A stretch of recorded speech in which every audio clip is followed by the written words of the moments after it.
Ini sudah jam 4:10 dan yang bergabung kurang lebih 11 orang, Ustadz. Apakah dimulai atau tetap nunggu, Ustadz? Karena ada beberapa dari teman kita memang tidak bisa mengikuti perkuliahan sore hari ini. Ada yang sakit, ada juga yang berhalangan karena ada urusan. Oke, terima kasih informasinya. Dimulai saja, Mas. Oke. Hemat waktu. Mbak Nelly, dimulai dari yang pertama, nggih. Yang pertama itu presentasi atau PR yang kemarin kelompoknya Mbak Nelly, mungkin.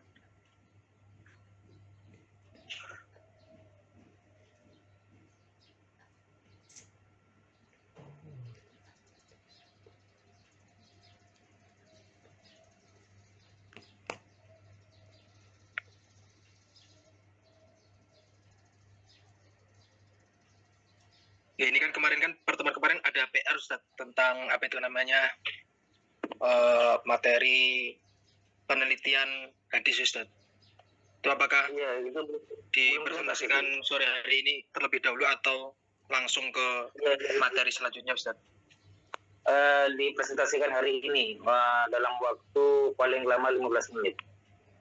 Jadi sebenarnya lalu gimana? Ya cuman kelompoknya itu tidak ada. Oh, ini ada Mbak Nelly. Mungkin Mbak Nelly sakit? Enggak, insya Allah. Cuma saya ini kunggen apa, Mas Lisi minta tolong bagikan share screen-nya yang dari Muhammadiyah itu. Langsung disusul kelompok berikutnya pada hari ini untuk menghemat waktu. Oke, silakan Mbak Nelly. Enggak, baik. Assalamualaikum warahmatullahi wabarakatuh. Alhamdulillahirrabbilalamin. Wassalatu wassalamu ala ashrafil anbiya wal mursalin Sayyidina wa maulana Muhammadin wa ala alihi wa sahbihi ajma'in, amma ba'da.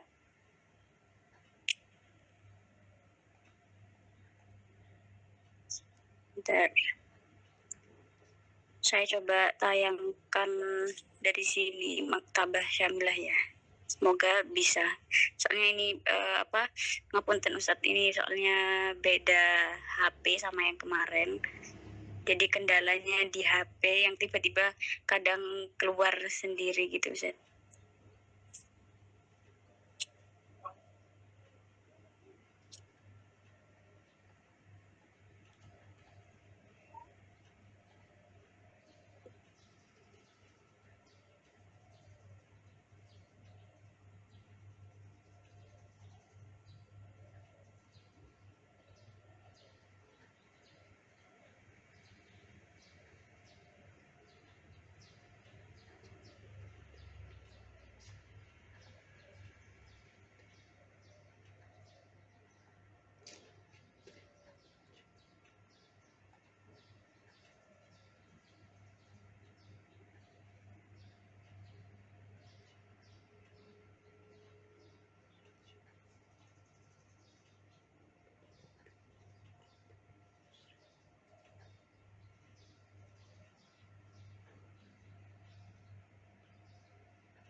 Ya, ngapunten.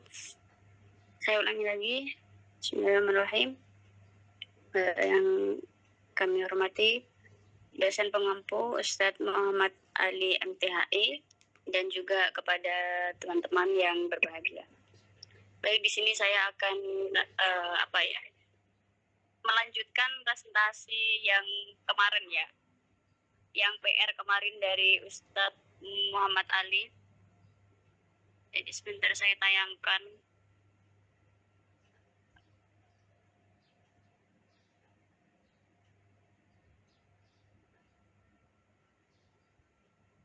apa sudah terlihat ya?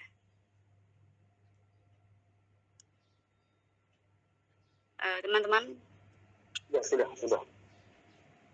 ini. sudah terlihat ya? Iya, Ya. ini Iya ya. Al-Maktabah Syamil aplikasi ini. Iya. Nah ini soalnya barusan saya ini masih belajar karena kemarin kan masih tidak menemukan dan benar-benar susah gitu Ustaz. Jadi saya barusan belajar ke Pak Marzuki, jadi katanya buka Maktabah Syamilah dan ke kitab Muwatta Malik ini. Lalu kita cari matan Al-Haya'u Minal Iman. Nah, di sini muncul yaitu akhbarona Abu Mus'ab qala haddatsana Malik an Ibni Syihab an Salim bin Abdullah an Abdullah bin Umar anna Rasulullah sallallahu alaihi wasallam marra ala rajulin minal ansar wa huwa ya'idhu akhuhu fil hayah. Faqala Rasulullah sallallahu alaihi wasallam da'hu fa innal hayah minal iman. Nah, katanya Pak Marzuki ini kalau diklik itu bisa langsung tahu sanadnya gitu. Tapi saya kesusahan Ustadz. Caranya itu bagaimana? Soalnya saya diklik itu nggak muncul apa-apa gitu. Ya jadi kemarin langsung saya tidak terbiasa dengan aplikasi di Android ya. Saya biasa pakai itu, pakai website. Oke, diteruskan saja Mbak. Diteruskan saja. Iya benar Ustaz. Nah, ketika saya memakai website di HP ini Ustaz, saya coba dulu, terkadang langsung terpental gitu Ustaz.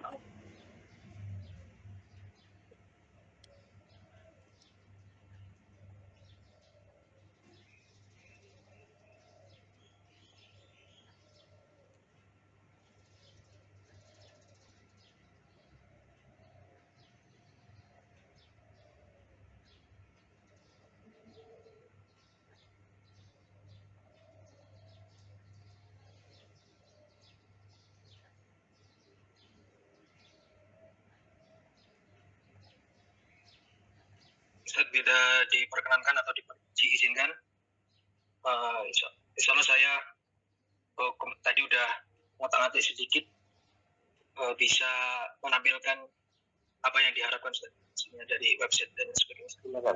Sudah diizinkan Ustaz. Saya membantu dari kelompoknya Mbak Nelly dan juga teman-temannya. Bismillah. Iya, ngapunten Mas. Saya nggak bisa buka website dari. Nggih. Matur nuwun Mas.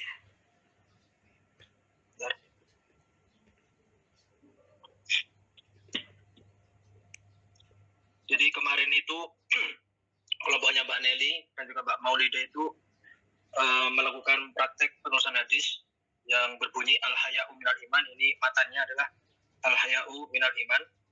Kemudian kita cari di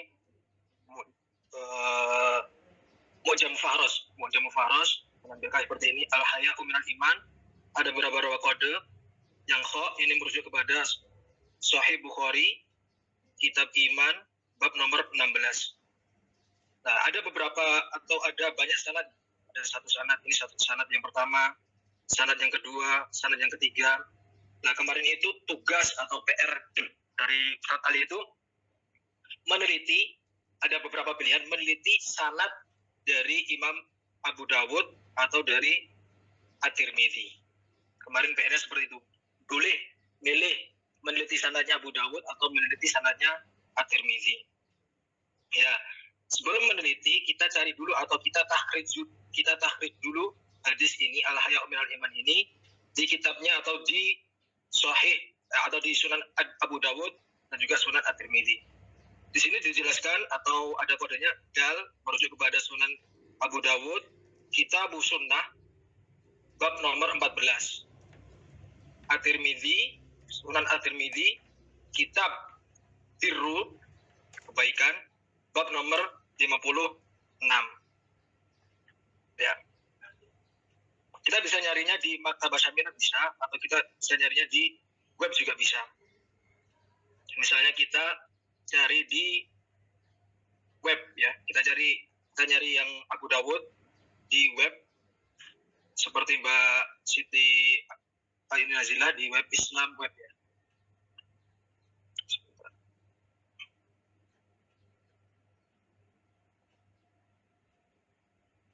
Islam web.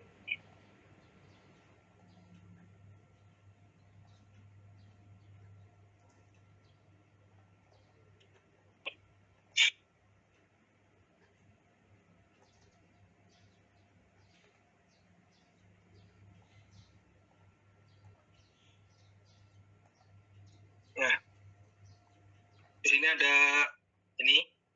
ada maktabah. Kita klik di situ ya, kita klik maktabah.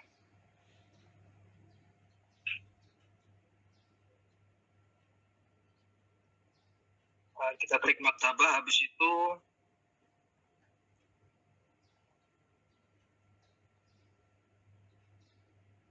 Afan, bukan itu. Kita klik di sini. Sini, Al-Maktabah. Ini namanya perpustakaan. Coba kita klik di sini. Nah, ini habis itu kita cari tentang, kita kan pembahasannya tentang hadis. Kita pembahasannya tentang hadis. Mustalahul hadis. Sini, Mustalahul hadis, kita klik di sini.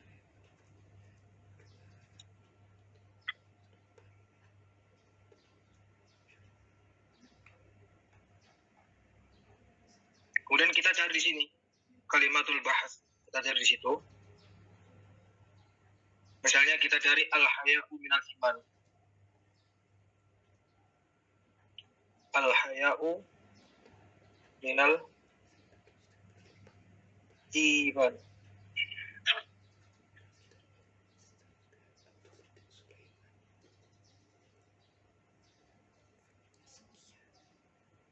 Nah, cuman kalau mau lebih, ini sudah muncul ya, al-haya'u minal iman ini sudah muncul.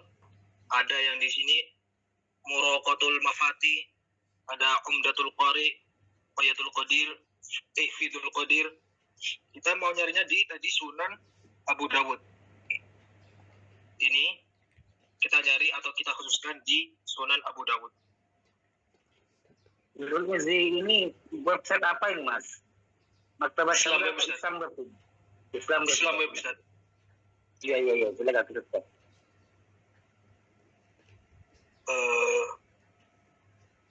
Apa sih? Saya benar. Sunan Abu Dawud. Bentar. Kita langsung ketik aja ya.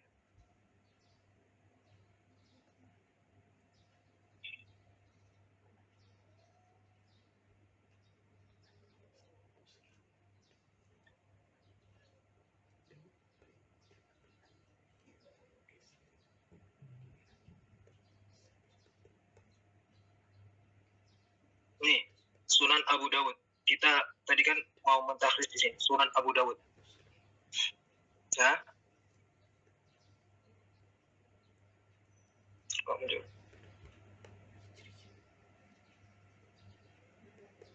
Ya ini, muncul.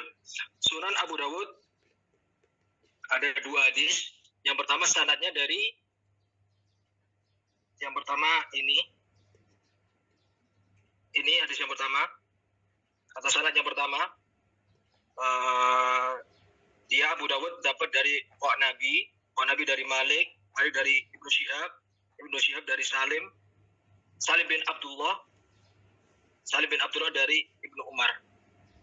Ini sanad yang pertama dari Abu Dawud. Kemudian sanad yang kedua ini Abu Dawud dapat dari Musa bin Ismail dan sebagainya. Agak berbeda lafadznya. Nah, kita mau teliti, misalnya ini kan ada 2 sanad, berarti ada 2 pilihan. Kita teliti satu sanad aja. Kita tulis dulu atau kita buat bagannya atau buat rantai mata sanadnya dari Kok Nabi, Malik, seperti ini nanti jadinya.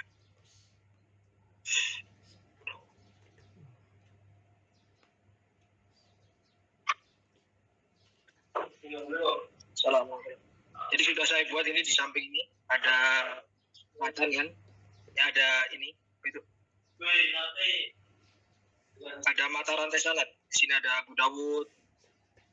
Abu Dawud dapat dari Kok Nabi dapat dari Malik bin Anas. Malik bin Anas dapat dari Ibnu Syihab. Ibnu Syihab dapat dari Salim bin Abdullah. Salim bin Abdullah dapat dari Ibnu Umar. Kita mau meneliti yang pertama ini ya, sanad yang pertama. Kita klik aja di sini.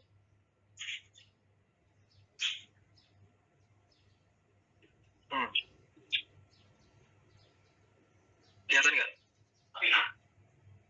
Bab fil haya hadatsana al-Qanabi. Nah, ini mata sanadnya sudah saya tuliskan. Tinggal kita teliti. Sebelum kita meneliti, saya ulangi atau kita ulangi lagi, bahasanya kapan hadis itu bisa diterima. Di sana kan ada beberapa persyaratan. Syarat yang pertama adalah bersambungnya sanad, ya. Ittisalus sanad. Kemudian yang kedua adalah perawinya adalah adil, perawinya juga dhabit. Kemudian tidak ada syad dan juga tidak ada illat. Yang mungkin kita teliti dengan kita perincian adalah 3 syarat yang pertama. Tersambungan sanad, perawinya adil, perawinya dhabit. Kemudian 2 ini harus perlu yang namanya ilmu lebih dalam lagi. Kita teliti dengan kitab Rijalul Hadits, nanti bisa dengan kalau misalnya cara manual, kalau pakai Maktabah Syamilah cara manual itu nanti bisa dengan namanya ada Syiar Alamun Nubala. Ini kitab Rijalul Hadits. Nanti ada juga Tarikh Lil Bukhari. Nanti ada juga nama kitabnya itu Tahdzibul Kamal fi Asma'ir Rijal. Nah, ini kitab-kitab ini menjelaskan tentang nama perawi, menjelaskan tentang nama perawinya, dia namanya siapa, kemudian nama gurunya, guru-gurunya siapa saja, dia mengambil hadis dari siapa saja, kemudian dijelaskan juga nama muridnya, kemudian baru komentar ulama tentang perawi ini. Ya ini kalau misalnya kita mau cari pakai cara manual dengan misalnya kitab Tahdzibul Kamal. Dan misalnya kita cari Al-Qanabi, cari di huruf Qaf, di huruf Ain, diurutkan sesuai abjad, ketemu namanya Al-Qanabi, namanya siapa? Nanti ada nama gurunya dan nama muridnya. Apakah nanti bersambung dengan Malik bin Anas ataupun tidak bersambung ya seperti itu.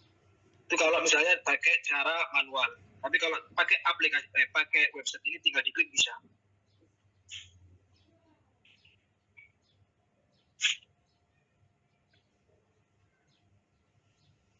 Sebentar. Ya.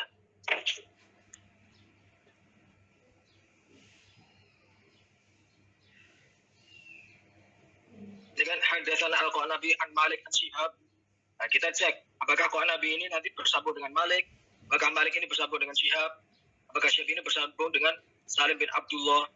Dan juga kita cek nanti apa kualitas Qanabi ini, hafalannya seperti apa, apakah thiqah ataupun tidak. Tinggal kita klik aja, muncul terjemah. Nah, ini namanya Al-Qanabi. Al-Qanabi, dia namanya adalah Abdullah bin Maslamah bin Qanab. Ya, Abdullah bin Maslamah bin Qanab. Al-Imamu Sabit Al-Qudwah, terpercaya. Nah, ini ada tahun lahirnya, ya. Kemudian Wasami Amin, ini guru-gurunya. Wasami Amin ini guru-gurunya. Jadi kalau guru-guru berarti yang ke atas. Apakah kok benar kok Nabi ini punya guru namanya Malik bin Anas? Kalau ternyata punya guru berarti dia bersambung, sanadnya ini bersambung. Tapi kalau kita cek nggak ada namanya Malik bin Anas, berarti kemungkinan ada keterputusan sanad. Jadi seperti itu. Coba kita cek apakah ada Malik bin Anas. Kita cek satu-satu. Nah, ternyata ada teman-temannya. Ternyata ada. Wasami Amin Malik bin Anas. Jadi Abdullah bin Maslamah atau Al-Qanabi ini dapat hadis dari Malik bin Anas. Jadi di sini ini bersambung antara Al-Qanabi dengan Malik bin Anas ini bersambung. Misalnya kita kasih tanda.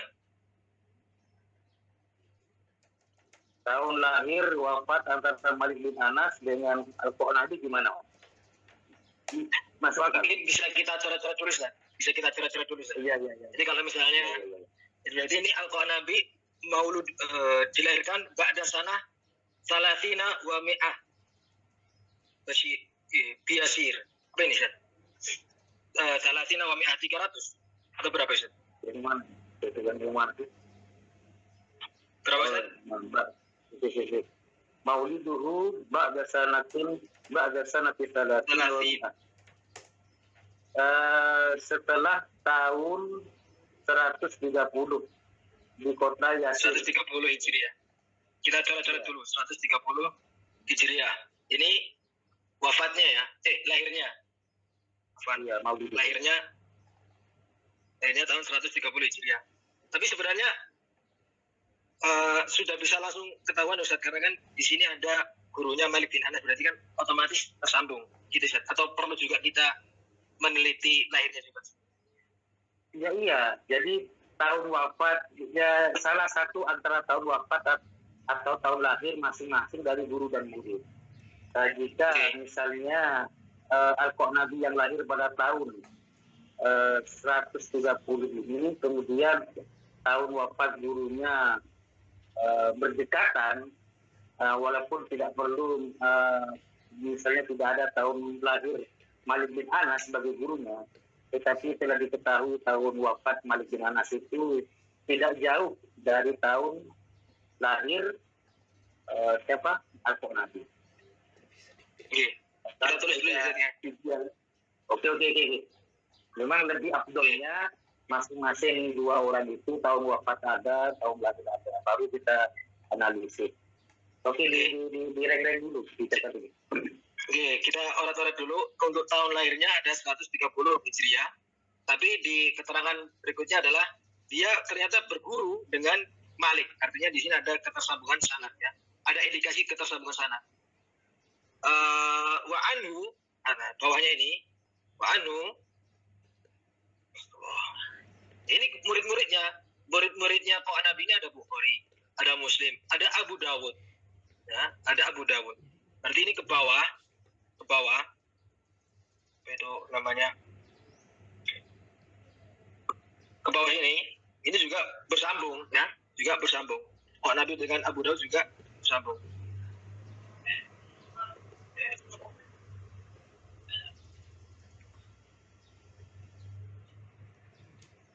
Dengan juga bersambung. Misalnya kita tulis S sambung, indikasi bersambung. Kemudian coba kita cek wafatnya ada nggak?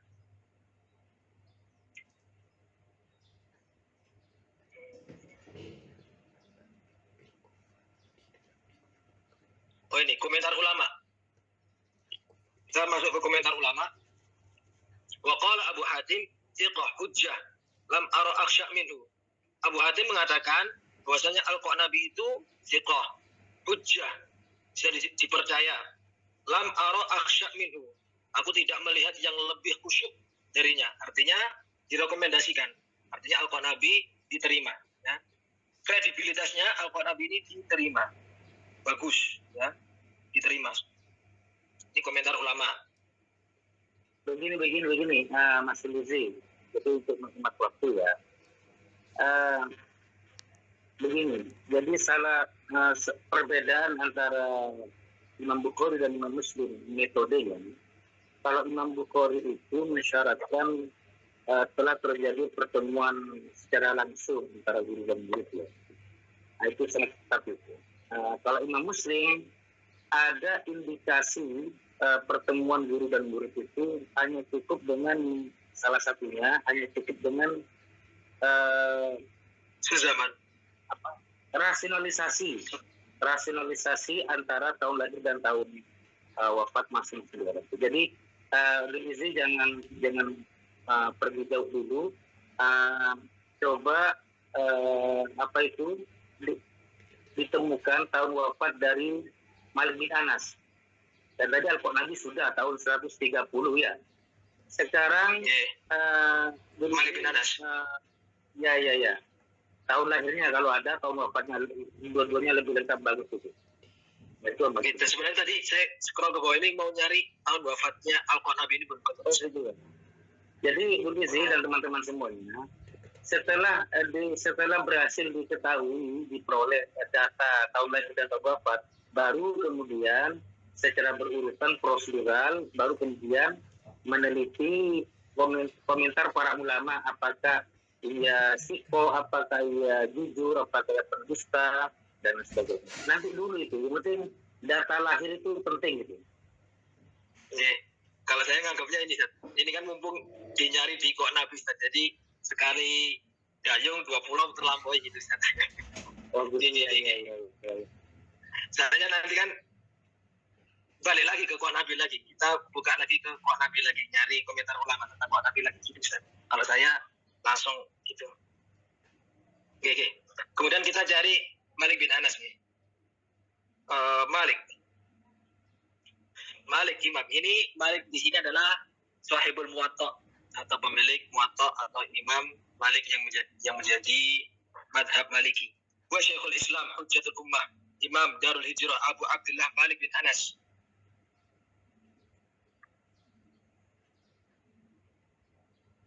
Wa qad rawa Az-Zuhri.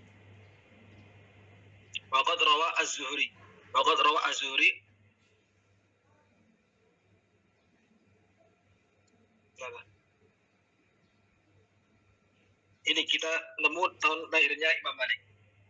Maulidu Malik alal asah fi sanah salas wa tis'ina am.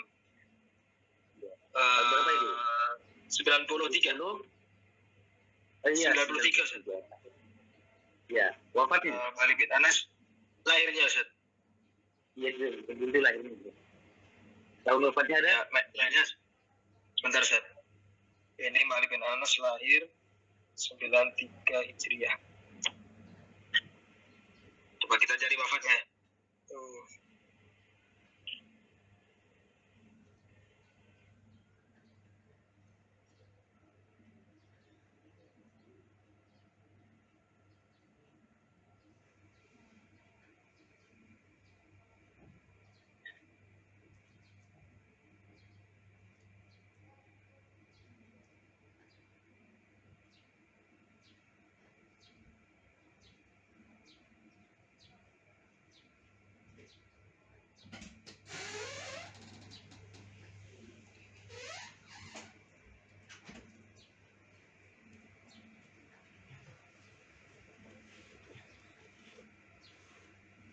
Coba scroll ke atas lagi, biasanya berdekatan. Setelah tahun lahir itu biasanya disebutkan tahun wafat.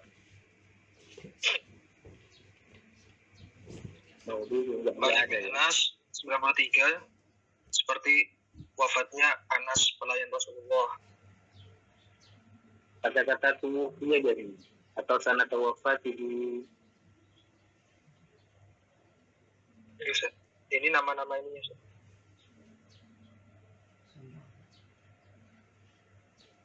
Stop. Fa'anhum kulluhum sittatu wa sab'atu bukan.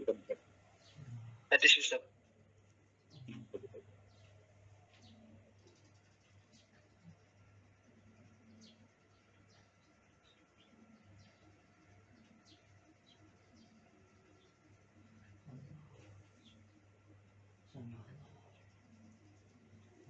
Tadi ini sampai selesai, sampai atas berarti.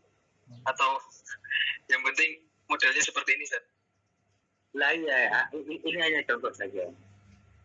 Nah, kalau tidak ada bandingkan dua data itu, Mas. Tahun lahir guru dan tahun lahir muridnya itu ada nggak kemungkinan bertemu itu?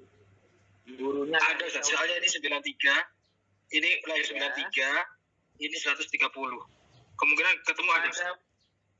Pada waktu misalnya pada tahun misalnya pada tahun 130 Hijriah, Imam Malik ini umurnya usianya berapa? 130 kurang 9 dikit. 37. Usianya 37. Kemungkinan kalau misalnya bukan baru lahir, misalnya ini berumur 20 tahun misalnya. Ini tambah 20 misalnya. 20 ini kan Berapa? 57 Ustaz. 57 Imam Malik umur 57. Jadi ketika itu diperkirakan umur 57 tahun. Masuk akal ya, artinya wajar dan normal kan? Normal Ustaz. Ya, kalau memang seperti itu bisa dinyatakan bersambung. Karena memang sudah berusaha mencari tahun wafat tidak ada. Lalu kita menganalisis berdasarkan normalnya usia manusia, umur 57 tahun itu ya masih bisa mengajar. Walaupun ada yang pikun sebelum itu ya, tapi kan banyak juga yang tidak pikun, sehat, tetap sehat. Walaupun sebenarnya tahun wafat dari Imam Malik itu adalah insya Allah tahun 79 atau jadi beberapa tahun setelah tahun wafat Imam Abu Hanifah. Tahun wafat Imam Abu Hanifah itu 150 tahun 150 Hijriah bertepatan dengan tahun lahir Imam Asy-Syafi'i. Jadi Imam Syafi'i dan Imam Abu Hanifah itu tidak bertemu. Ya, tidak bertemu. Ya, itu nanti.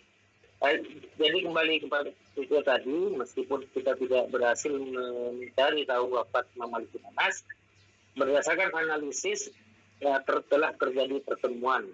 Karena memang normalnya umumnya banyak juga manusia yang berusia 60 tahun, ya, apalagi 57 tahun yang masih sanggup mengajar, masih sanggup mengadakan majelis.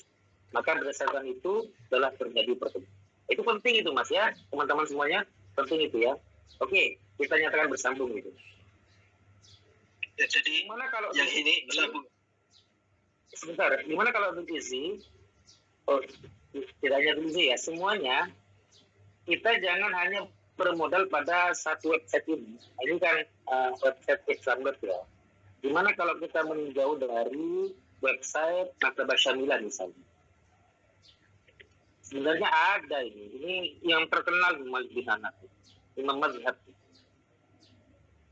Dan kadang kitab itu tidak lengkap menyertakan data-data.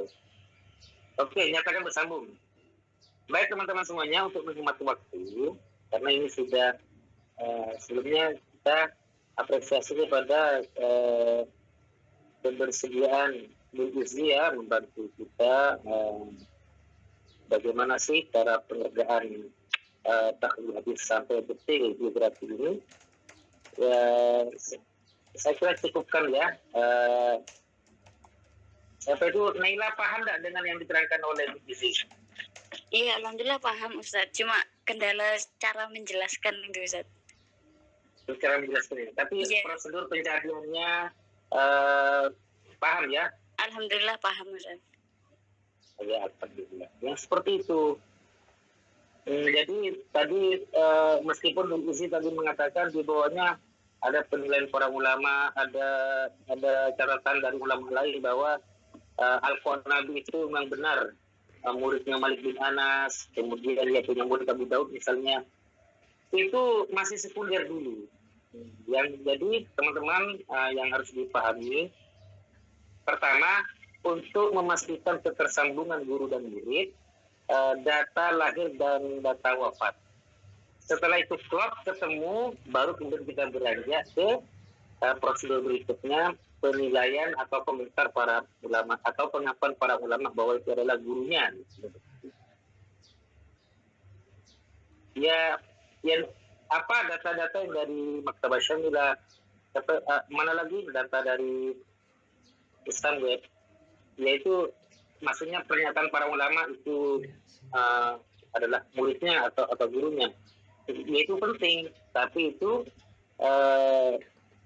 setelah kita berhasil menemukan ketersambungan data yang lengkap antara guru dan muridnya itu tahun lahir dan tahun wafat.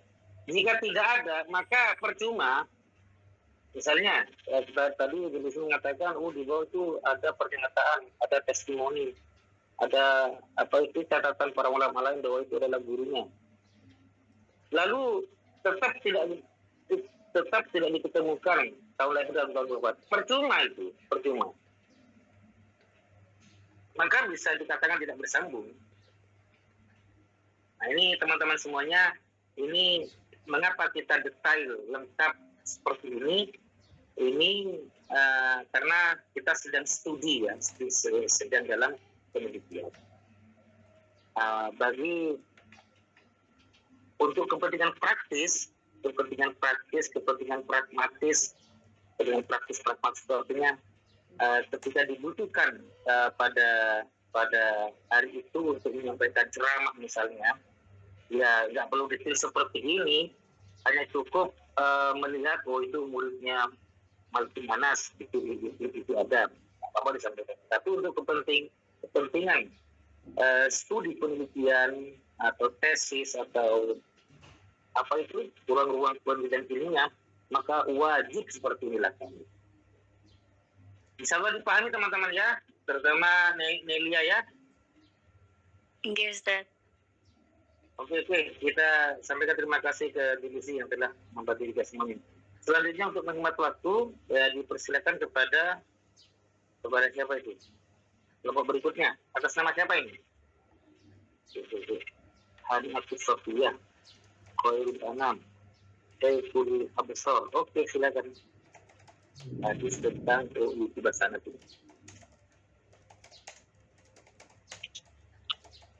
Baik, terima kasih. Assalamualaikum warahmatullahi wabarakatuh. Waalaikumsalam warahmatullahi wabarakatuh. Yang kami hormati Al-Ustadz Muhammad Ali MTHI serta rekan-rekan sekalian yang sangat berbahagia. Izin Ustadz karena di belakang saya juga masih ada satu kelompok yang harus presentasi, maka kami ingin menyingkat waktu kemauan. Ya. Pada kesempatan sore hari ini. Sebentar Mas. Teman-teman semuanya atau semuanya, Pak Saiful atau siapa dulu sih, atau saya nggak tahu. Kapan UAS itu? UAS kapan? Insya Allah 2 pekan lagi. Jadi masih ada satu pertemuan terakhir di pekan depan. Pertemuan terakhir, habis itu UAS. Wow, mantap sekali. Oke, silakan dilanjut presentasinya. Kita pikir aja nanti.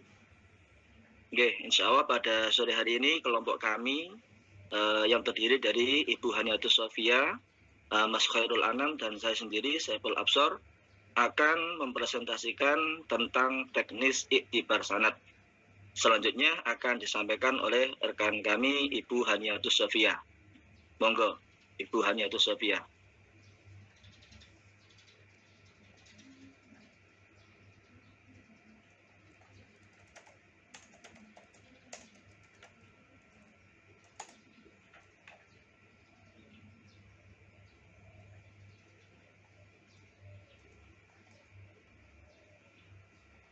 Ibu Haniatus, monggo.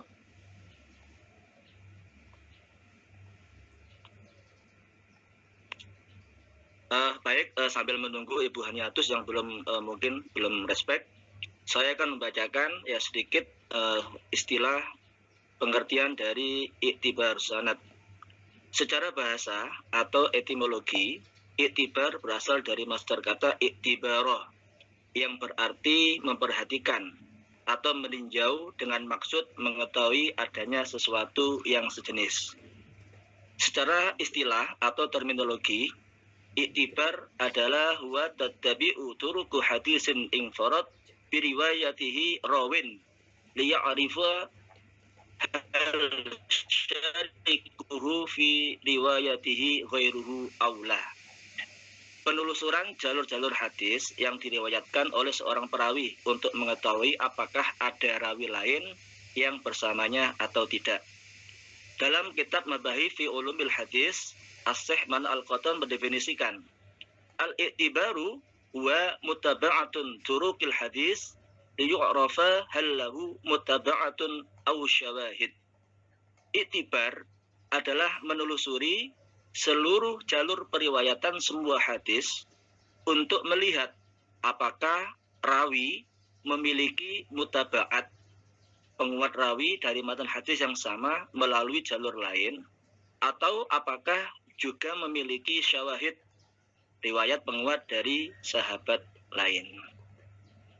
Rekan-rekan sekalian yang kami cintai, dalam mustalaah atau pendalilan hadis, ya, Itu seperti yang kita pelajari di dalam akademisi ini. Yang pertama kita menentukan ya matan hadis yang akan kita teliti. Kemudian setelah matan hadis yang akan kita teliti sudah ditentukan, maka proses selanjutnya yaitu tahrijul hadis.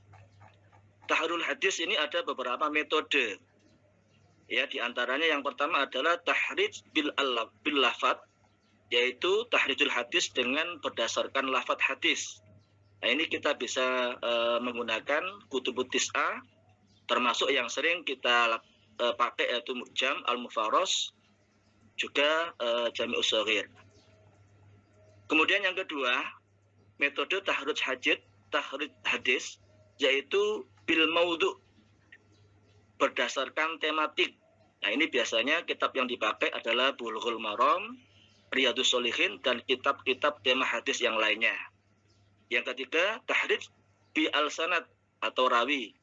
Biasanya kita memakai Musnad Imam Ahmad, Mu'jam al-Tabarani, dan lain-lain. Setelah tahrijul hadis kita selesaikan, maka proses yang tidak kalah pentingnya itu adalah iktibarus sanad. Ya, iktibar sanad ini bertujuan untuk menelusuri ya apakah dari sebuah hadis yang kita teliti tadi adakah jalur-jalur rawi dari yang lainnya. Ya, jalur rawi ini terdiri dari nanti kita lihat dari mana sahabat, kemudian perawi atau tabi'in dan seterusnya. Nah, setelah itu nanti kita akan mengetahui ya apakah hadis itu memiliki mutaba'at, penguat dari rawi dengan matan hadis yang sama, atau syawahid, penguat dari sahabat yang sama. Kemudian nanti dari iktibar sanad, kalau sudah selesai, kita akan bisa menentukan derajat hadis. Nah, derajat hadis ini kalau dilihat dari jumlah perawinya, nanti kita dibagi menjadi ada hadis mutawatir, hadis ahad. Hadis ahad dibagi lagi, ada hadis ahad gharib, hadis ahad aziz, dan hadis ahad masyhur. Sedangkan berdasarkan dari kualitas sanadnya, nanti kita akan bisa menentukan apakah hadis itu sahih, hasan, dhaif, atau bahkan hadis itu maudhu. Monggo selanjutnya Ibu Haniatus Sofia.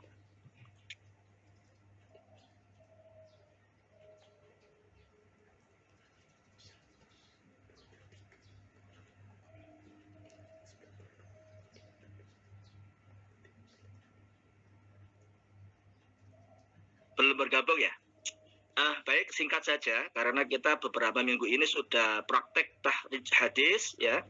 Ini saya langsung, ini adalah matan hadis yang kami pilih ya.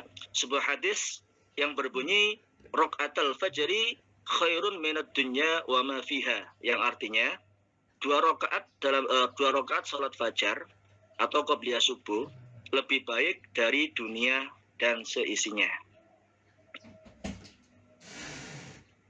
Nah, kita akan memilih cara tahrij hadis dengan cara bil lafadz ya, dengan lafadz hadis.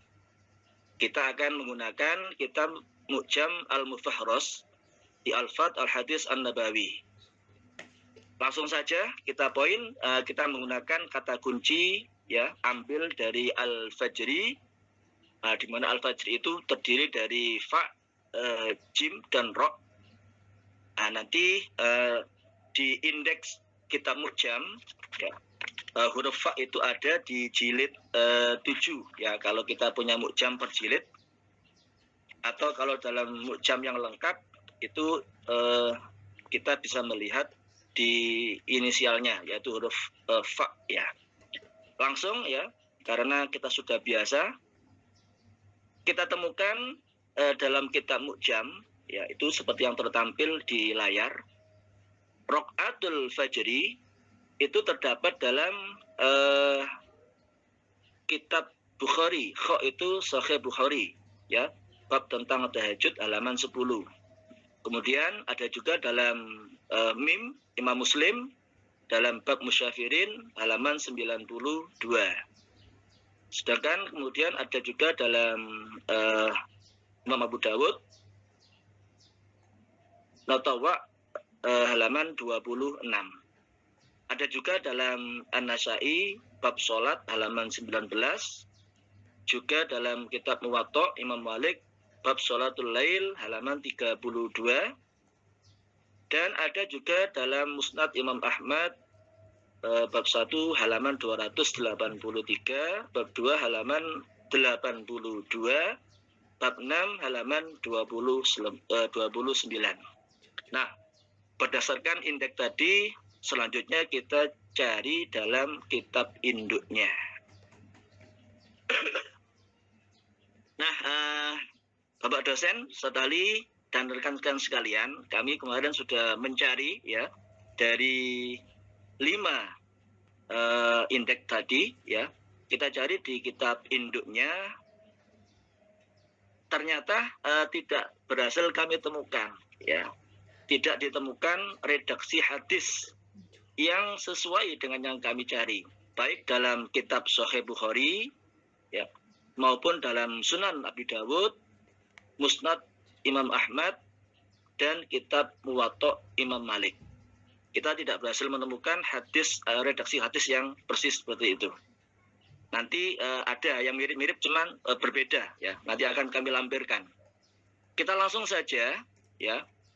Ternyata kita temukan ya matan hadis itu yang pertama ada dalam kitab Sahih Muslim. Nah, ini seperti yang tercantum di layar. Nah, ini ya dalam Sahih Muslim betul ya, halaman atau hadis yang ke-96 bahwasanya Haddatsana Muhammad ibnu Ubaid al-Ghabari haddatsana Abu Aisyah an Qatadah Abu Awana an Qatadah an Zurarah ibnu Aufa an Sa'id ibnu Hisam an Aisyah anin Nabi sallallahu alaihi wasallam qala raq'atul fajri khairum minad dunya wa ma fiha. Nah, ini matan hadis yang kita cari ya. Selanjutnya yang kedua, kita juga berhasil menemukan dalam Sunan Nasa'i ya, Sunan Nasa'i. Nah, ini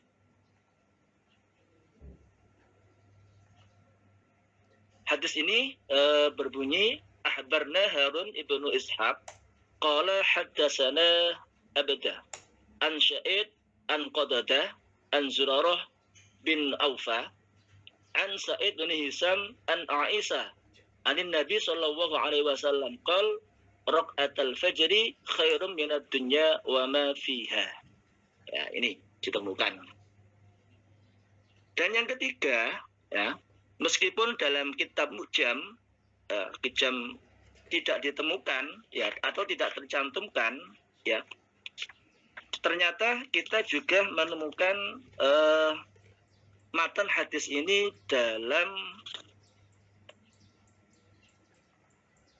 Jami' At-Tirmidzi ya, Jami' At-Tirmidzi. Ini meskipun tidak dicantumkan dalam kitab Mu'jam, tapi kita berhasil menemukan ya matan hadis dalam kitab Jami' At-Tirmidzi. Nah, ini hadis ke-316. Haddatsana Shalih bin Abdullah At-Tirmidzi qala haddatsana Abu Awana an Qatadah an Zurarah bin Aufa an Sa'id bin Hisam an Aisyah qalat qala Rasulullah sallallahu alaihi wasallam raq'atul fajri khairum minad dunya wa ma fiha. Nah, ini ya matan hadis yang kita temukan. Nah, ini ada tiga ya, ada 3 kitab ya mukharij dari Sahih Muslim, Sunan An-Nasa'i, dan Jami' At-Tirmidzi. Dari 3 sumber kitab induk ini, maka kemudian ya kita skemakan ya, skemakan sanadnya.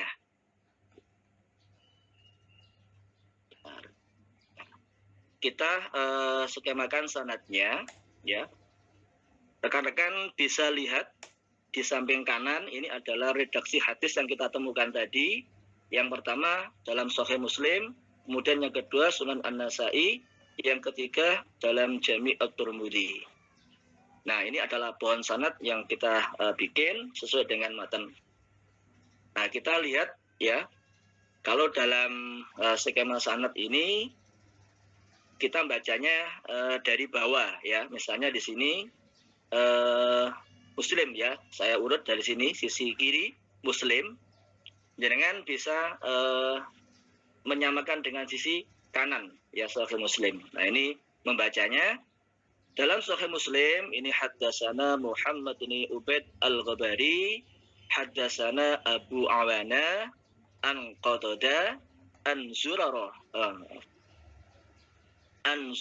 bin Aufa an Sa'id bin Hisam an Aisyah anin Nabi sallallahu alaihi wasallam. Ini dari jalur Imam Muslim. Kemudian dari jalur Sunan An-Nasa'i di sini sisi kanan ya. Redaksinya sama dengan hadis An-Nasa'i, Sunan An-Nasa'i. Haddatsana Harun ibnu Ishaq ya. Haddatsana Abdah an Qatadah an Sa'id an Zurarah ya. An Sa'id bin Hisam an Aisyah anna Nabi Rasulullah sallallahu alaihi wasallam. Nah, kemudian yang ketiga dalam Jami' At-Tirmidzi ya. At-Tirmidzi haddatsana Abu Awana an Qatadah an Zurarah an Sa'id bin Hisam an Aisyah anna Nabi sallallahu alaihi wasallam. Itu skema pohon sanad berdasarkan matan hadis yang kita temukan.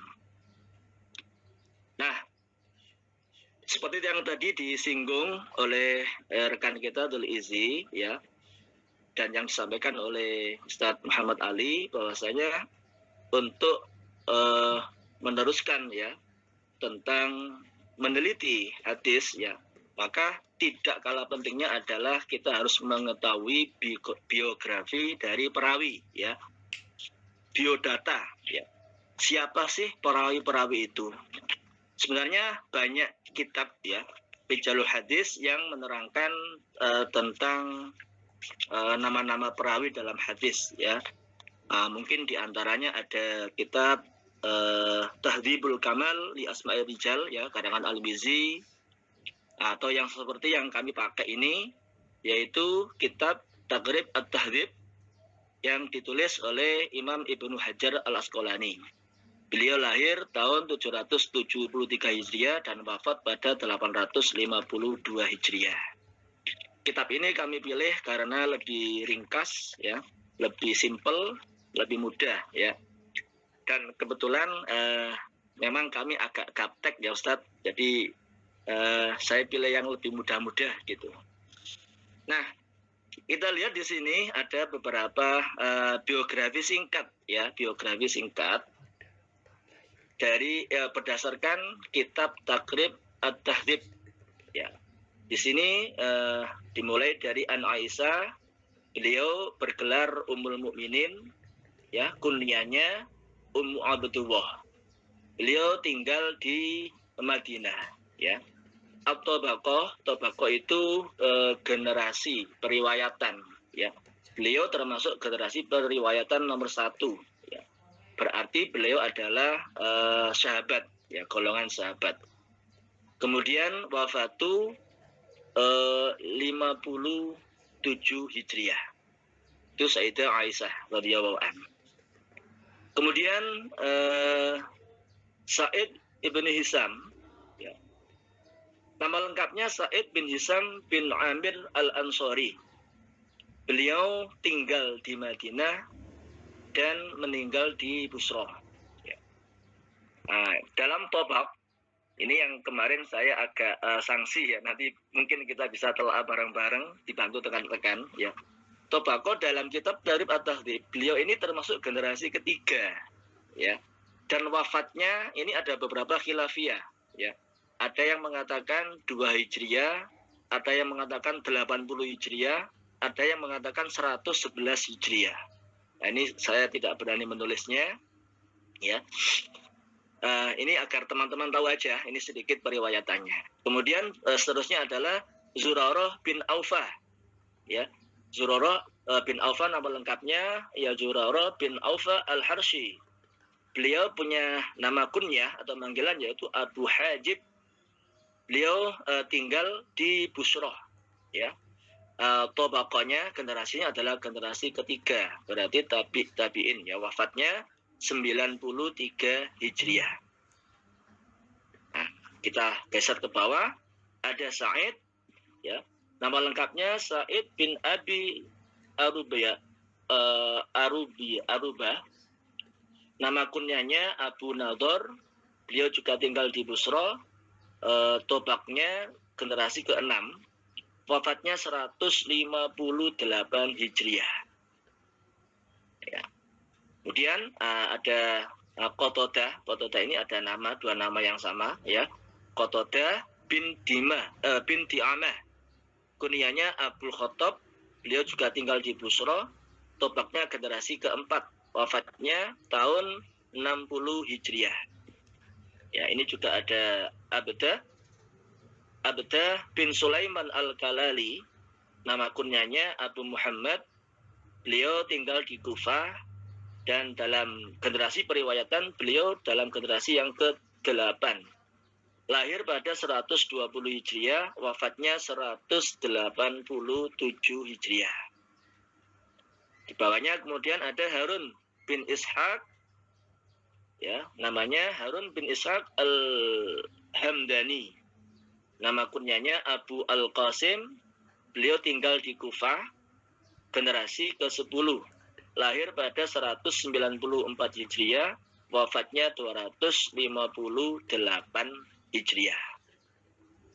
Di sini juga ada, ya, di sisi kiri Qatadah tadi sudah kita bahas, ada Abu Awanah, ya. Nama lengkapnya Abu Awanah Al-Yashkuri. Beliau pernah tinggal di Wasit dan Busrah. Generasi ke-7, lahir pada 122 Hijriah dan wafatnya 175 Hijriah. Kemudian ada Muhammad bin Ubaid Al-Ghubari. Nama lengkapnya Muhammad bin Ubaid bin Khisab Al-Ghubari. Beliau juga tinggal di Busra. Generasi ke-10, tahun kelahirannya tidak diketahui, wafatnya pada tahun 238 Hijriah. Nah, itu biografi singkat dari para perawi. Nah, rekan-rekan sekalian yang berbahagia, karena sore hari ini tugas kami adalah iktibar sanad, ya. Kita akan menganalisis, ya, hadis ini. Kita lihat di sini, ya. Hadis ini diriwayatkan oleh satu sahabat, ya, yaitu sahabat Aisyah, generasi sahabat, ya, Aisyah. Dari Aisyah kemudian diriwayatkan oleh Sa'id bin Hisam. Ya, ini berarti generasi tabi'in. Kemudian Zurarah bin Aufa. Nah, dari Zurarah bin Aufa ini kemudian diriwayatkan oleh Sa'id dan Qatadah. Ya. Sa'id dan Qatadah. Dari Sa'id pernah juga meriwayatkan Qatadah, ini nama yang sama. Tadi Qatadah ada dua guru, ya, Zurarah bin Aufa dan Sa'id sendiri. Nah, Qatadah nanti juga meriwayatkan ada Abu Awana, yang di sini ada Abdah, ya, Abdah. Abu Awana kemudian meriwayatkan kepada muridnya At-Tirmidzi dan satunya Muhammad bin Ubaid Al-Ghubari. Nah, dari Muhammad bin Ubaid Al-Ghubari kemudian beliau menurutkan kepada muridnya yaitu Imam Muslim. Sedangkan dari Abdah ini meriwayatkan kepada muridnya yaitu Harun bin Ishaq, yang kemudian mukharijnya adalah Imam An-Nasai. Nah, karena dalam skema sanad ini bisa kita lihat, ya, hanya diriwayatkan oleh satu sahabat, ya, dari satu sahabat. Di sini ada sedikit penjelasan. Syawahid itu bentuk jamak dari syahid, yaitu perawi yang bersatu sahabat yang matanya menguatkan matan yang lain dari jalur sahabat. Sedangkan mutaba'ah atau jamak dari tabi adalah perawi hadis dari golongan tabi'in, tabi'ut tabi'in, dan seterusnya yang berstatus mendukung atau menguatkan hadis dari perawi yang lain. Mutaba'ah ada dua, mutaba'ah tammah, yaitu perawi yang dalam periwayatan hadisnya didapati dari awal sanad yang sama. Sedangkan mutaba'ah yang kedua, mutaba'ah qasirah, yaitu yang sama-sama perawi dalam periwayatan hadis didapati pada pertengahan sanad. Nah, kesimpulannya, matan hadis yang tadi kita telusuri, hadis ini tidak mempunyai syahid, ya. Aisyah ini tidak mempunyai syahid karena tidak ada sahabat lain yang meriwayatkan. Tidak ada generasi lain yang meriwayatkan matan hadis tadi, ya. Maka hadis ini tidak mempunyai syahid karena hanya diriwayatkan oleh satu sahabat, yaitu Aisyah. Kemudian di sini kita lihat Qatadah, ya. Qatadah ini berstatus muttabi' qasirah, ya. Muttabi' qasirah terhadap Sa'id, ya, terhadap Sa'id.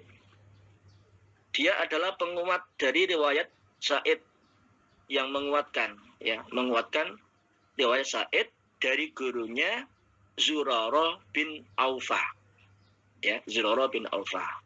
Ini disebut dengan mutaba'ah qasirah karena periwayatan hadisnya didapati pada pertengahan sanad, bukan dari awal sanad. Ya. Begitu juga ini yang kita lingkari, kami lingkari. Ya. Muhammad bin Ubaid al-Ghabari ini berstatus sebagai muttabi' qasirah kepada At-Tirmidzi, ya, dari riwayat Abu Awanah. Atau sebaliknya, Tirmidzi juga sebagai muttabi' untuk Muhammad bin Ubaid al-Ghabari. Jadi saling menguatkan kedua perawi ini. Nah itu ya. Jadi kalau syawahid itu bisa dilihat langsung dari sahabat ini. Kalau kita melihat atau menemukan, ya, skema atau pohon sanad di mana hanya diriwayatkan oleh satu sahabat saja, maka bisa dipastikan hadis itu tidak mempunyai syawahid, ya, tidak mempunyai syawahid. Nah, kalau kemudian di sanad-sanad berikutnya ditemukan beberapa periwayatan, maka bisa dipastikan hadis itu mempunyai mutaba', ya, atau penguat. Nah, itu. Baik, rekan-rekan sekalian, kemudian kita pada akhirnya menentukan, ya, derajat dari hadis. Ini berdasarkan jumlah perawinya, maka hadis ini termasuk hadis ahad aziz, ya. Hadis ahad aziz karena hanya diriwayatkan oleh satu sahabat, ya. Dan dalam tingkatan sanadnya itu hanya diriwayatkan oleh dua perawi, tidak lebih, ya, tidak lebih dari dua perawi. Maka menurut kami hadis ini berstatus hadis ahad aziz, ya. Meskipun begitu, ya, berdasarkan kualitas sanad, hadis ini bisa dimasukkan kategori hadis sahih, ya. Karena apa? Sanadnya mutasil atau bersambung, perawinya adil dan sikoh, ya, juga masing-masing kuat dalam hafalannya, tidak ada shot dan ilat, dan tidak ada pertentangan dengan matan hadis yang lain. Nah itu derajat hadis yang kita telusuri pada sore hari ini. Nah ini tafsir hadis. Pada hakikatnya nilai ibadah itu lebih tinggi dari seluruh kesenangan-kesenangan duniawi. Bahkan Rasulullah SAW menegaskan bahwa 2 rakaat sunnah sebelum subuh itu memiliki kedudukan yang lebih mulia dari segala yang dianggap berharga di kehidupan dunia. Baik rekan-rekan sekalian, itu tadi presentasi dari kelompok kami. apabila ada kekurangan-kekurangan kami mohon maaf ya. Barangkali ada pertanyaan atau kita langsung ke presentasi berikutnya. Masih ada kelompok satu lagi, Ustaz.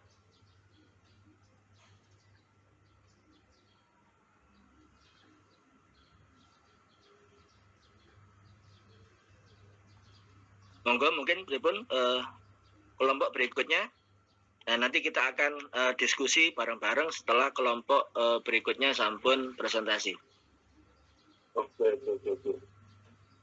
Jadi sebelum ke kelompok masih ada waktu 2 menit lagi, beberapa sedikit koreksi bahwa berdasarkan apa yang disampaikan oleh Pak Saiful barusan, yang benar bukan Ahad Aziz, tetapi Ahad Gharib.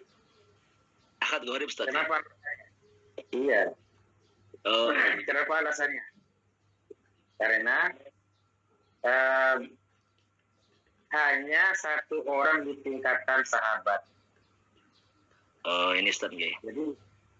Jadi ya, tapi kenapa Mas ini apa itu sebagai pembelajaran juga ke yang lain, bahwa gini teman-teman ya, sebenarnya mudah kok, rumus Ahad, Gharib, Aziz, Maksud itu sangat mudah. Ukurannya di seluruh tingkatan. Jika di seluruh tingkatan itu mulus, artinya mulai dari tingkatan sahabat, tabi'in, atba'ut tabi'in, 2 orang, minimal 2 orang, semuanya. Baru itu Aziz. Atau 4 orang, semuanya. Tapi ada satu tingkatan yang 1 orang, maka tetap kembali kepada hadis Ahad Gharib. Jadi itu Pak Saifullah, ukurannya itu rumitnya di seluruh tingkatan harus sama. Ya, gitu. Berarti Ahad Gharib, Ustaz ya? Betul, Ahad Gharib. Okay. Meskipun apa tadi di Atba'ut Tabi'in ada banyak rawi tadi. Oke Pak Saiful, kita berikan kesempatan kepada kelompok berikutnya untuk pertanyaan, mungkin minggu depan tidak apa-apa lah. Silakan kelompok berikutnya.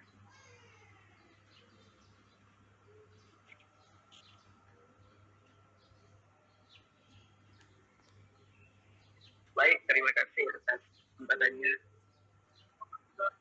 Assalamualaikum warahmatullahi wabarakatuh.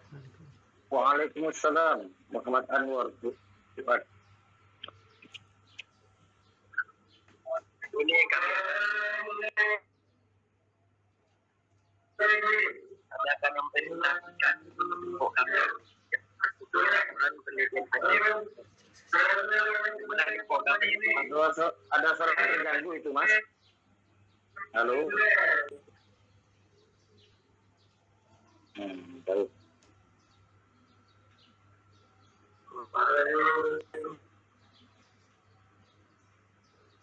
Baik Ustaz, di sini agak ramai soalnya.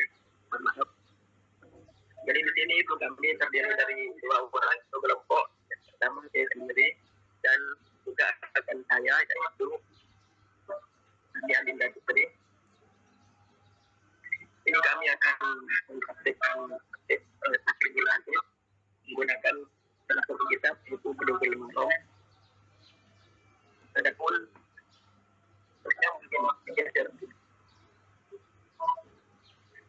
yang mana kitab ini itu yang dikarang oleh Imam Ibnu Hajar Al-Asqalani.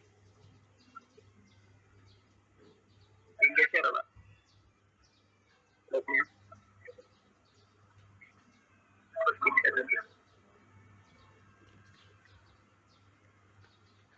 Adapun yang kitab yang akan kami gunakan di sini, kitabnya itu ada beberapa kitab, ada 6 kitab.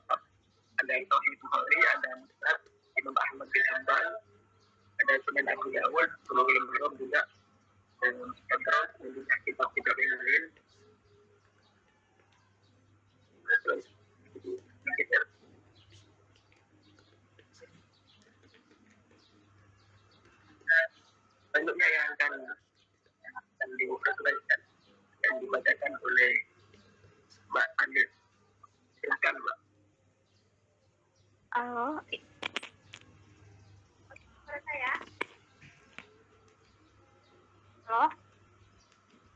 suaranya? Dengar? Iya. Oh iya, Pak. Jelas, Pak. Oh ya. Ya. Bismillah. Untuk pertemuan pada hari ini sedikit berbeda karena kami mungkin sebelumnya menggunakan kitab Mujamu Fahros. Kalau kami di sini menggunakan kitab Bulughul Maram min Adillah Al-Ahkam yang biasa disebut juga dengan kitab Bulughul Maram. Pak Anwar tadi udah baca tiba mana ya, Pak? Tadi sedikit terputus dari sini, Pak.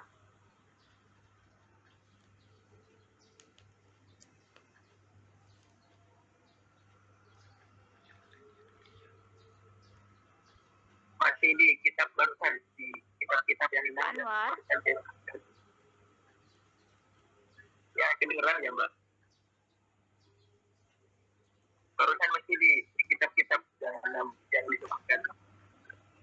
Yang Bulughul Maram masih tambah. Dalam kitab hadis barusan masih nyampe. Silakan dilanjutkan, Mbak. Yang tiba mana ini ya, Bulughul Maram min Adillatil Ahkam ini penyusunnya. Ya, silakan dilanjutkan.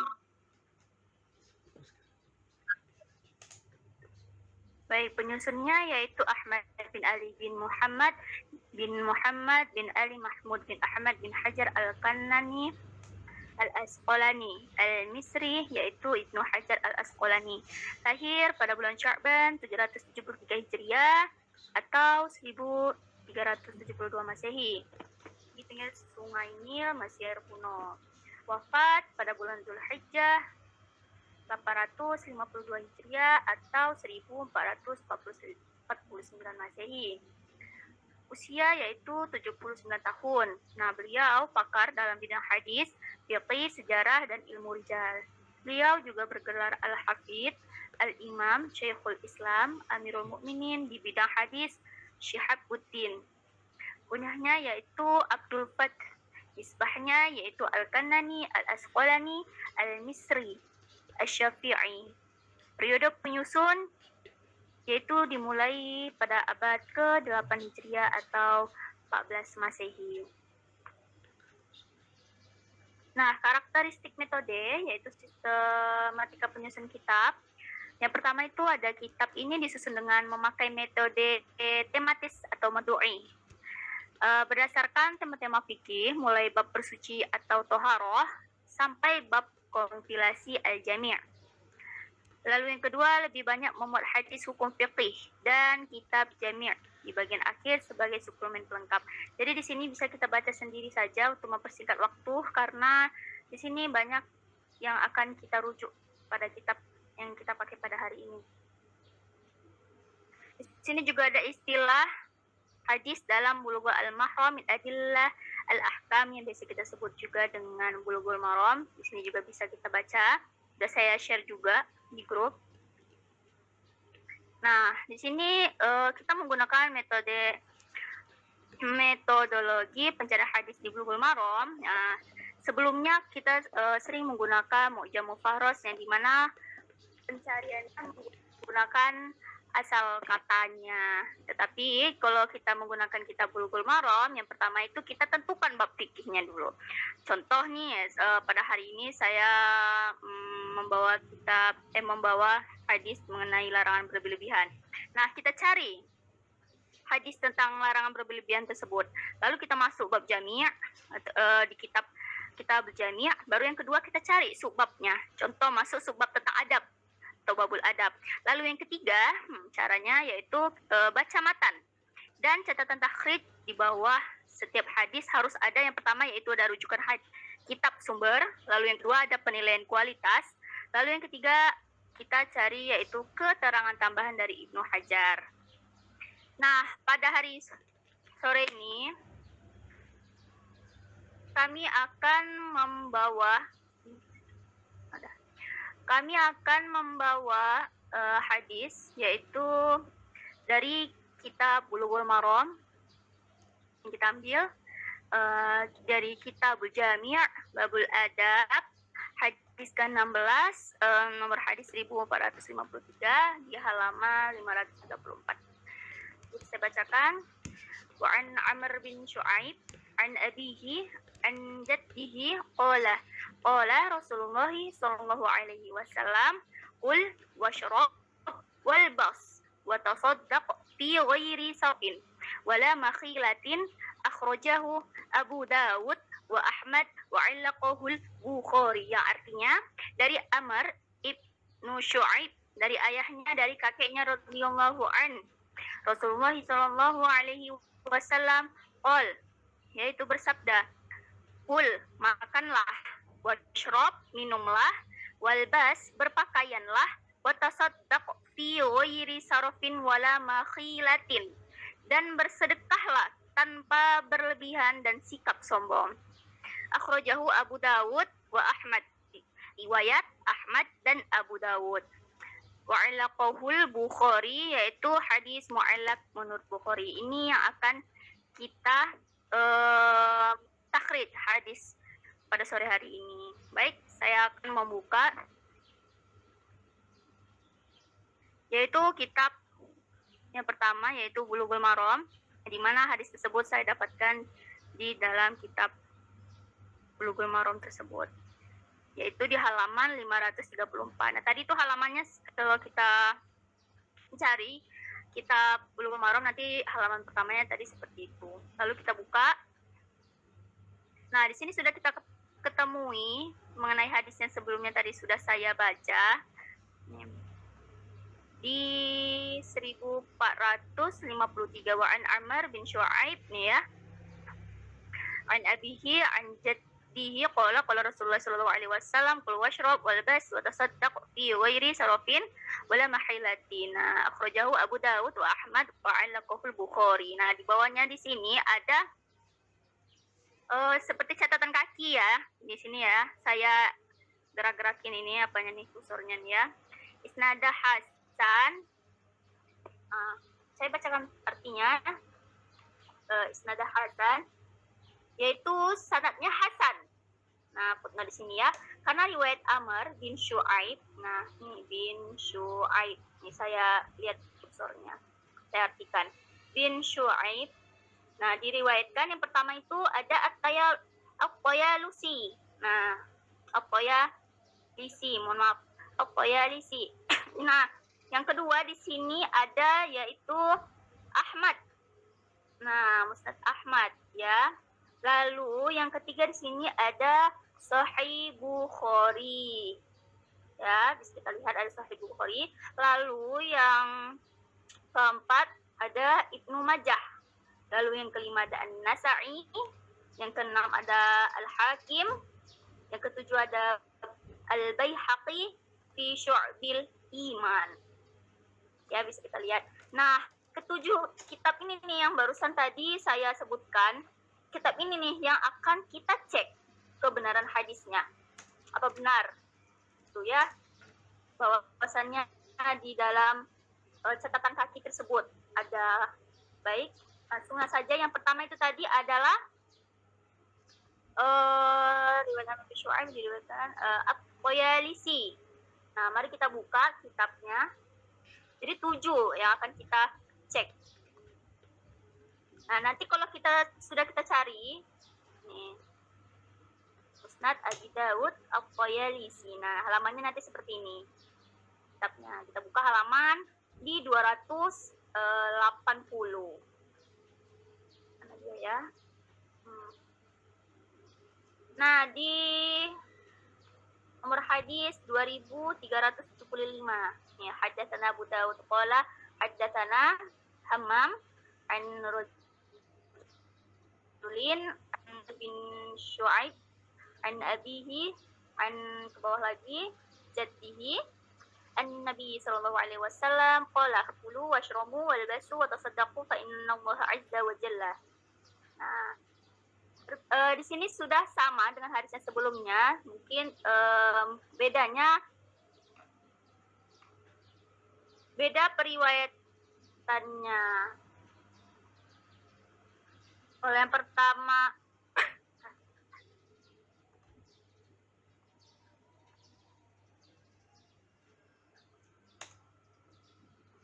Maaf, saya agak sedikit mual.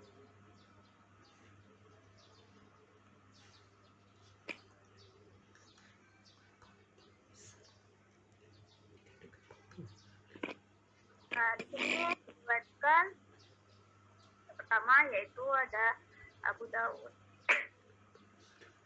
Itu yang membedakan dan tambahan ya dari hadis sebelumnya yaitu fa innallaha azza wa jalla yuhibbu ayyara athara ni'matihi ala 'abdihi. Oke, selanjutnya kita cari hadis yang selanjutnya yaitu balik lagi ke yang sini tadi Bulughul Maram yaitu wa Ahmad. Nah, kita buka kitab Musnad Ahmad. Nanti halaman pertamanya seperti ini kurang lebih.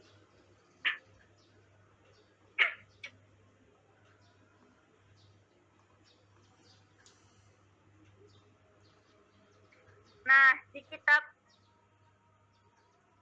Musnad Ahmad ini terdapat yang sudah saya cari itu ada 2 hadis dengan rawi yang berbeda di halaman 245 nanti kita dan 255 nanti kita buka 255 kita buka yang 200 halaman 245 di kitab Musnad Ahmad.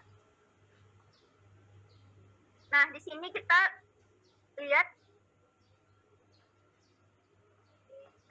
6.664 ini ya. Kita lihat haddatsana Yazid nih. Yang membedakan dengan hadis di kitab sebelumnya yaitu perawi pertama. Di sini diriwayatkan oleh Yazid bin Harun dan Hamam ya. Nah, seterusnya itu sama. Nah, di sini juga ada tambahan. Waqala Yazid nih, di sini. Mana dia? Waqala Yazid maratan. Dan Yazid berkata, sewaktu-waktu hanya berbeda lafadznya saja. Dan menurut beliau, dan mana dia tadi? Nah, di sini isnada sahih dan menurut beliau hadis ini sanadnya sahih. Lalu tadi yang saya bilang bahwasannya di kitab ini ada 2 hadis yang tadi kan 245, selanjutnya itu adalah 255. Kita buka.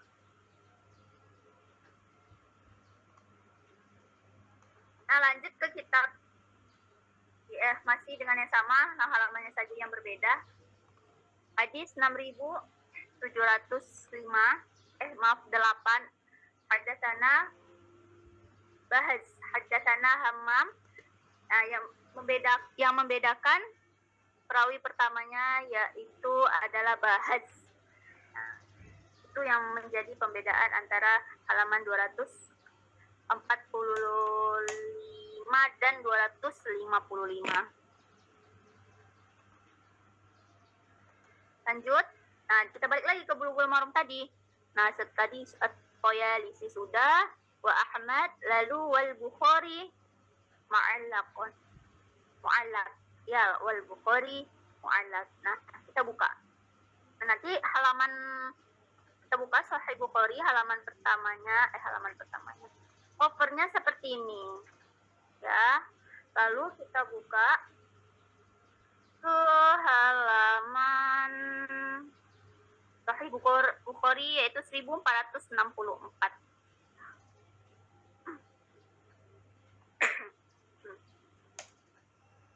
Nah, lanjut ke kitab ke Sahih Bukhari. Kalau di Sahih Bukhari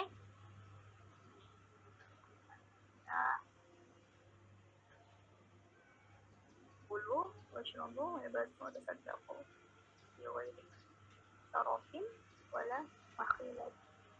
Iya, ada juga di sini ya hadisnya. Nah, kalau di Sahih Bukhari menurutnya hadis ini ialah mu'allaq. Jadi tidak disertakan sanadnya. Kita bisa lihat di sini tidak ada sanadnya sama sekali. Tetapi menurut beliau hadis ini sahih dengan alasan karena di depan kata qala. Mana qala? Qala ini. Ini dia. Wa qala. Ya. Karena hadis sahih dengan alasan karena di depan katanya ada kola menggunakan sigot jazm, ya. Di depan kola menggunakan sigot jazm yang mengartikan bahwa hadis ini sahih, bukan menggunakan sahih tamrid, yakni qila. Lanjut. Karena kalau menggunakan qila bisa jadi nantinya hadis tersebut menjadi dhaif. Lanjut ke Bulughul Maram lagi, kita catatan kakinya yaitu kitab, rujuk kepada kitab Ibnu Majah, ya. Kita buka kitab Ibnu Majah. Nah, nanti covernya kalau kita buka kitab Ibnu Majah seperti ini. Sunan Ibnu Majah. Kita buka, kita cari hadisnya, pembahasan kita hadisnya ke halaman 388. Nah, ini sudah ketemu ini. Kitab libas. Libasun yang artinya pakaian ya, salah ya, bahasa Arabnya. Di bab albas masyita ma akhtaka sarofin au makhilatun, ya, au makhilah. Nah, di sini sudah ada nih, ada tanah nih ya. Sudah kita temukan hadis ke 3605 Hasan ya. Haddatsana Abu Bakriyah Ibnu Abi. Sudah kita ketemu. Washrabu wa tasaddaqu wal basu malam nih ya. Ya, yang membedakan kitab ini dari yang sebelumnya yaitu rawinya dari Abu Bakar. Nih, haddatsana Abu Bakri Ibnu Abi Syaiba. Ya. Kemudian haddatsana Yazid Ibnu Harun. Nah, selebihnya sama dengan yang hadis sebelumnya, itu yang membedakan dari kitab sebelumnya. Nah, di sini kita temukan di kitab Musnad Ibnu apa tadi? Lupa. Ya, kitab Musnad Ibnu Majah. Lalu selanjutnya kita balik lagi ke Bulughul Maram. Kita balik lagi ke Bulughul Maram. Nah, di sini dirujukkan pada kitab apa lagi nih? Yaitu An-Nasa'i. Nah, kita buka lagi kitab An-Nasa'i.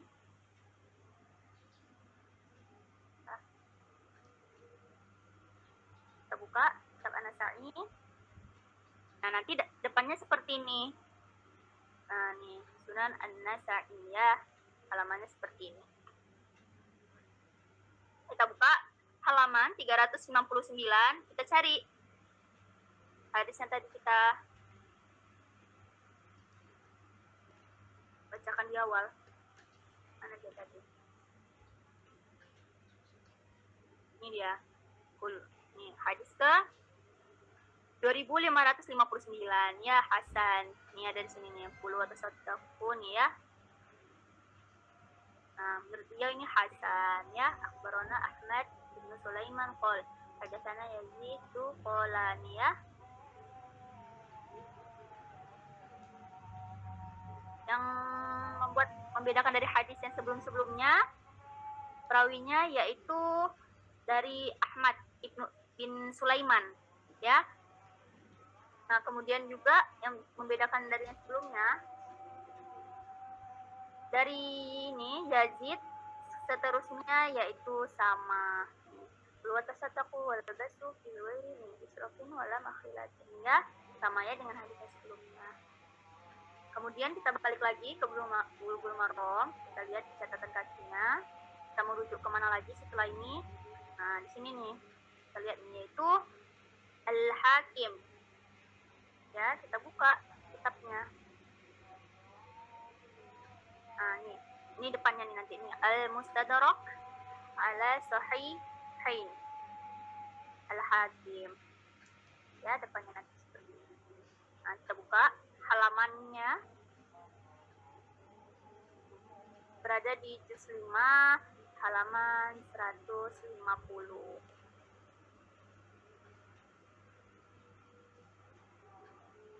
Mana dia ya?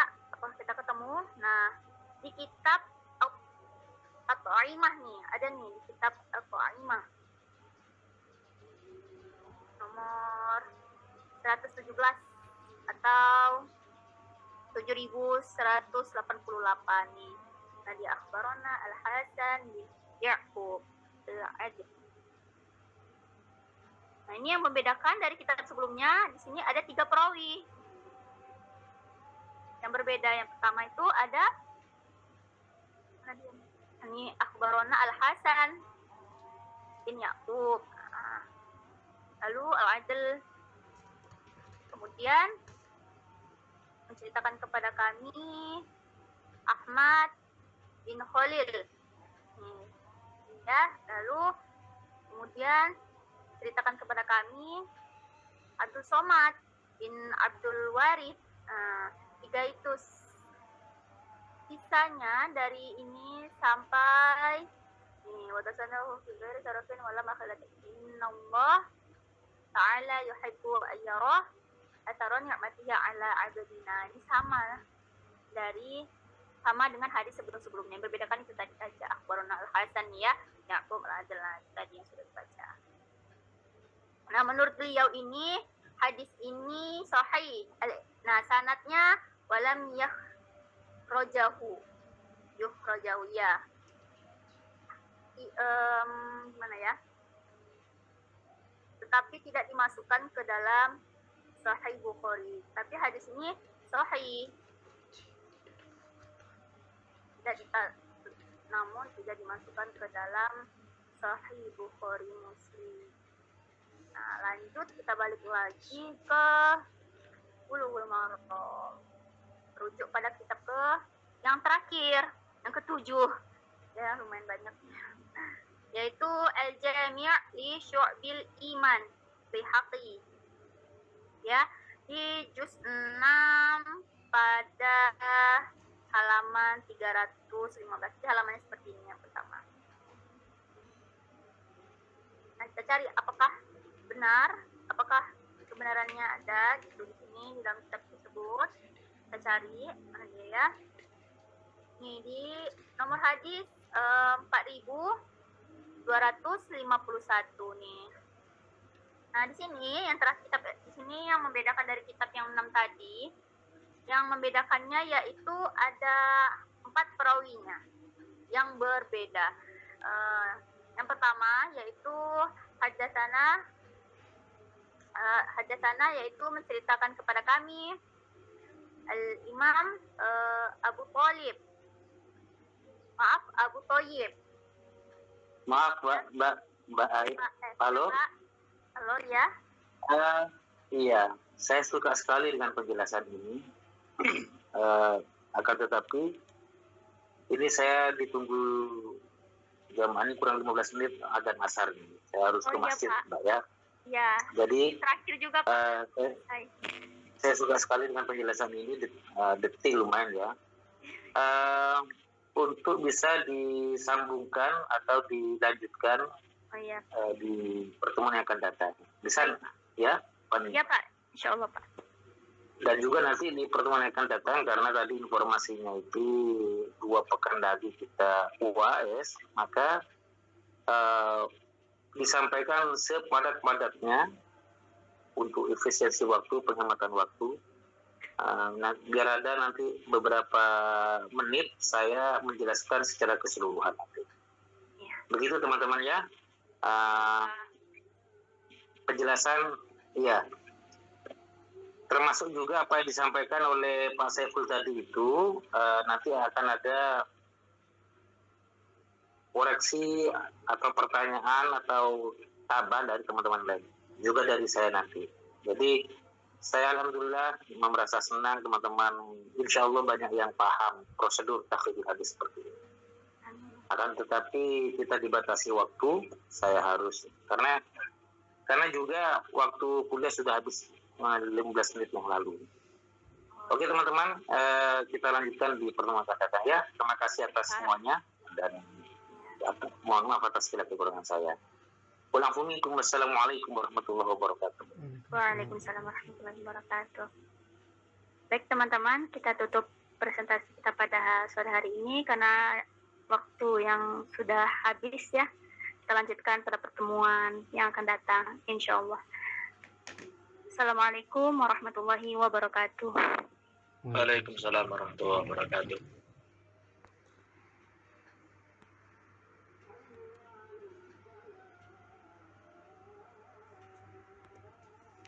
Mbak Nelly masih ada enggak?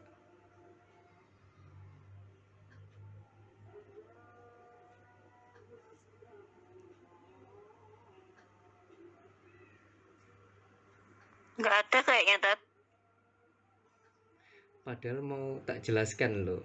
Tadi janjian di WA. Nggak apa-apa, Tat. Kita yang nyimak. Tak jelaskan 5 menit saja karena ini biar kita sama-sama tahu gitu loh. Oke, monggo. Oke, ini tak share screen ya. Tak share screen ya. Sebentar.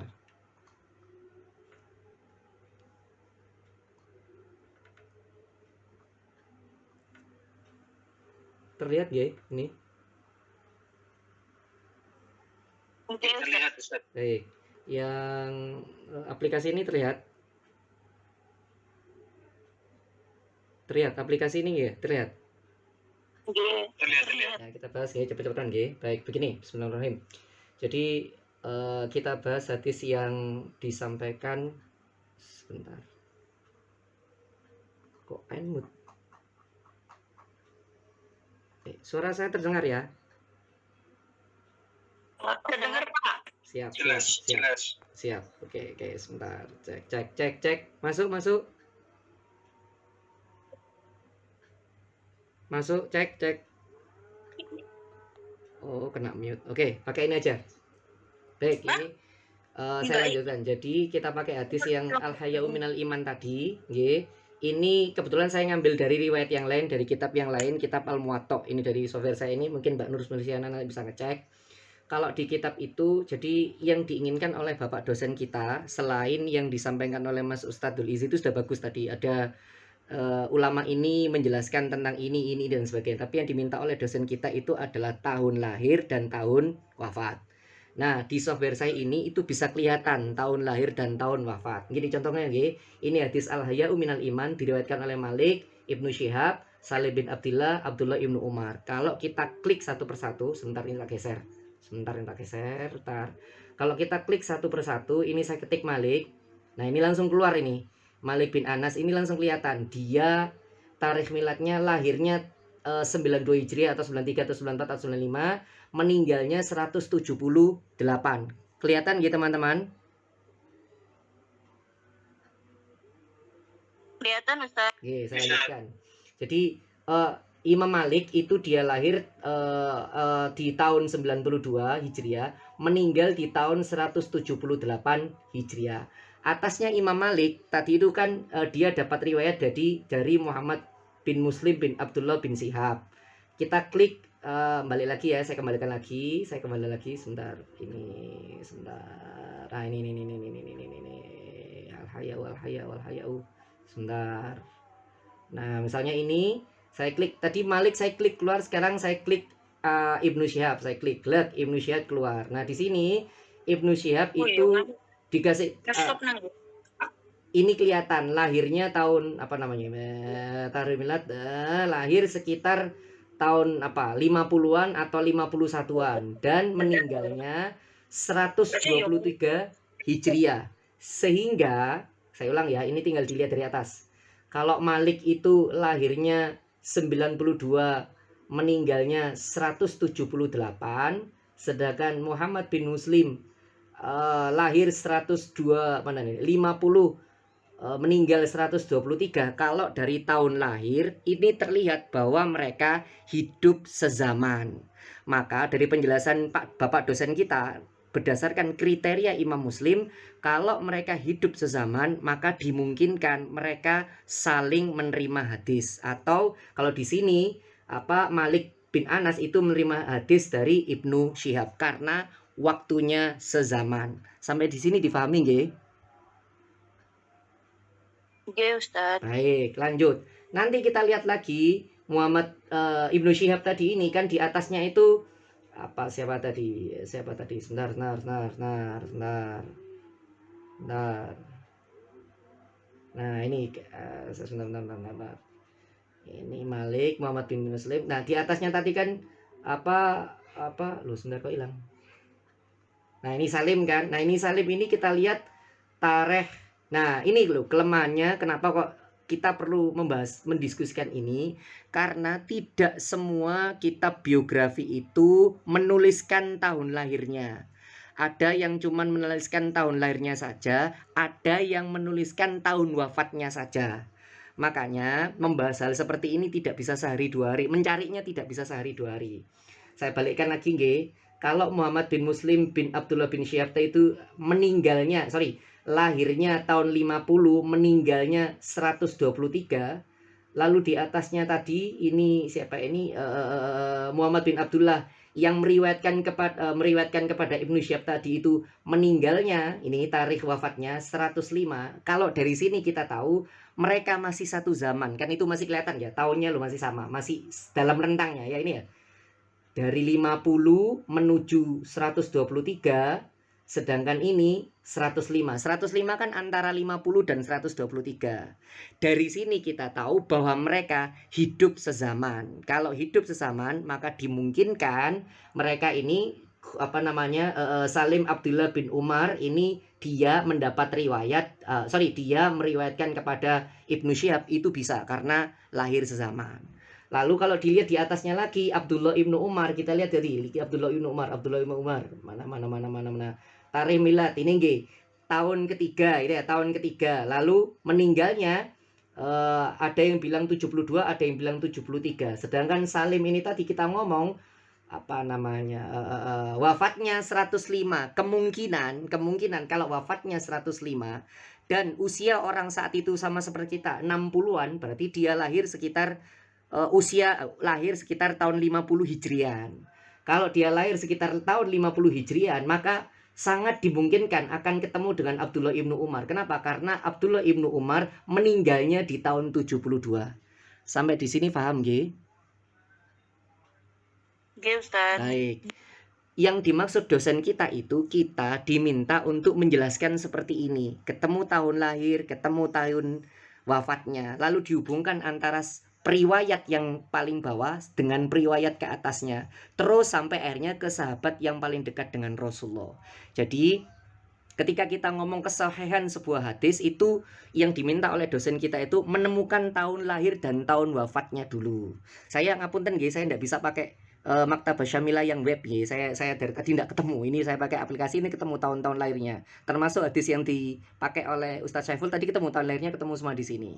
Nah, jadi mungkin kalau jenengan nanti bisa oprek-oprek lagi di rumah, itu ketika diminta oleh desain kita takhrij hadis, itu kita fokus kepada mencari tahun lahir dan tahun wafat, supaya dari tahun lahir dan tahun wafat antara periwayat pertama dengan periwayat di atasnya itu kita bisa menjelaskan, oh mereka hidup di zaman yang sama, maka ada kemungkinan mereka bertemu. Apalagi kita bisa menjelaskan, ini ada tulisan biladul wafat, wafatnya di mana. Kalau kita bisa menjelaskan mereka sama-sama wafat di Mekah, malah lebih dimungkinkan mereka untuk saling mengajarkan hadis.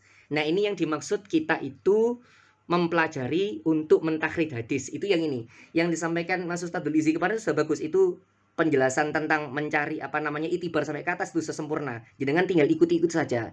Ini tinggal nambahi bagaimana menjelaskan tahun lahir dan tahun wafat, supaya kita bisa menjelaskan musalsal, bahwa hadisnya itu tidak putus, bahwa hadisnya itu tersambung. Itu yang pertama. Lalu yang kedua, seperti yang disampaikan oleh Mas Ustadzul Izi tadi, bahwa ada dua ilmu yang kita tidak bisa membahas. Apa itu? Yang pertama, menentukan apakah hadis ini ada ilatnya atau ada syadnya. Itu betul. Hanya saja Bapak dosen kita dari kemarin saya memperhatikan, beliau itu selalu bertanya, bagaimana Anda menentukan ini itu sahih atau tidak? Jenengan kita kan selalu jawab dari kitab ini Ustadz, itu kemampuan kita teman-teman, karena kita mahasiswa pemula. Tapi seandainya jenengan memang diminta untuk menentukan ini sahih atau tidak, bisa menentukan bahwa matan hadis ini syad atau tidak syad, itu meragukan atau tidak, caranya gimana? yang paling sederhana jenengan sama seperti tadi nggih, jenengan cari matan hadisnya. Setelah matan hadisnya itu dijejerkan, jejerkan semua, nanti jenengan akan ketemu hadis tersebut itu ada teks yang tidak sama. Contoh misalnya kayak tugas saya nggih, man ra'a minkum mungkaron falyughayyiru. Ada yang falyughayyiru, ada yang faltughayyiru dan sebagainya. Yang dimaksud syad adalah ketika ada teks hadis itu tadi yang melencengnya jauh, ketika diterjemahkan tidak sama dengan